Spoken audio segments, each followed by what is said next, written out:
Amin ka sa crush mo. Pagko-confess kita sa phone call, i-speaker mo. Bibigyan kita ng 500 pesos. Sure, yeah. Sige, sige. Teka mo. Okay, yan ha. Okay, deal to. Describe mo sa amin kung sino yung crush mo. Paano mo nakilala? Nakilala ko po siya dahil dun sa kaibigan ko. Nagustuhan ko po siya dahil maganda yung taste niya sa suot. Same po kami ng vibe. Crush na crush mo to? Crush na crush ko po. Malakas tama mo dito.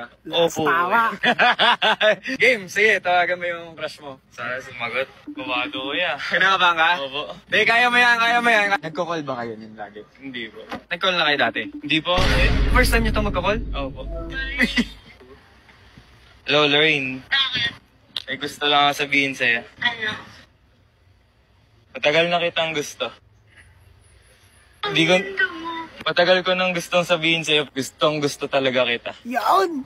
Ito. Legit tol, promise. Walang halong biro. Kailan ka? Nung una tayo nagkita pa. Babe. Oo. Nung unang kape natin.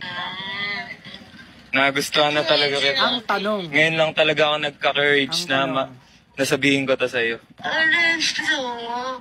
Youthball ta, ganun. Tanong mo. Siya rin ba? Ikaw ba? Gusto mo rin ba ako? Oo. Totoo ba? Totoo ba? Approve! Panalong panalo ka lang. Umamin din sa kanya yung crush niya. Sana all.